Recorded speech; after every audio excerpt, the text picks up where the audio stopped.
the armed forces of the Russian Federation continue the special military operation. In Donetsk direction, the attacks, launched by artillery, as well as the active actions of the units of the UB group of forces, have resulted in the neutralization of up to 240 Ukrainian servicemen and mercenaries, 3 infantry fighting vehicles, 3 armored personnel carriers, 2 armored fighting vehicles, 4 motor vehicles and 1 D-30 howitzer. In South Donetsk and Zaporizhzhia directions, the aviation and artillery operations of the Vostok group of forces have resulted in the neutralization of the AFU units near Novomihailovka and Ugleda, Donetsk People's Republic.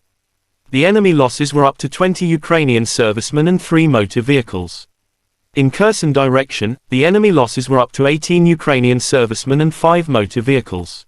In total, 404 airplanes and 226 helicopters, 3,612 unmanned aerial vehicles, 414 air defense missile systems, 8,433 tanks and other armored fighting vehicles, 1,074 fighting vehicles equipped with MLRS, 4,449 field artillery cannons and mortars, as well as 9,161 units of special military hardware have been destroyed during the special military operation.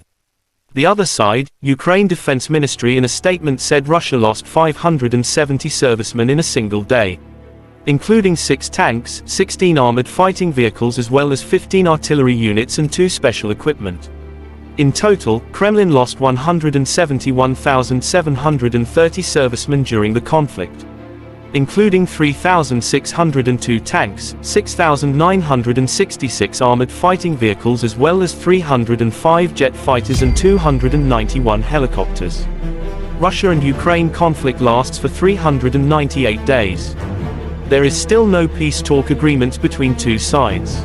Ukrainian side also shows footage of special forces destroyed the Grad-21 MLRS and Tor M2 anti-aircraft missile complex with the help of a drone. On the account of our soldiers, this is already the 4th Tor in March alone.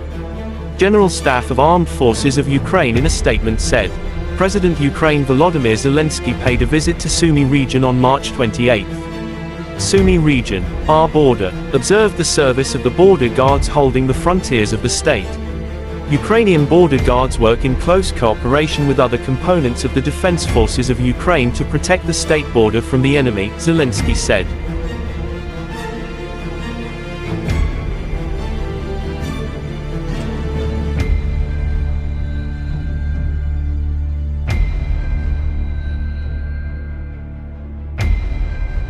Terima kasih sudah nonton. Jangan lupa like, subscribe, dan share ya.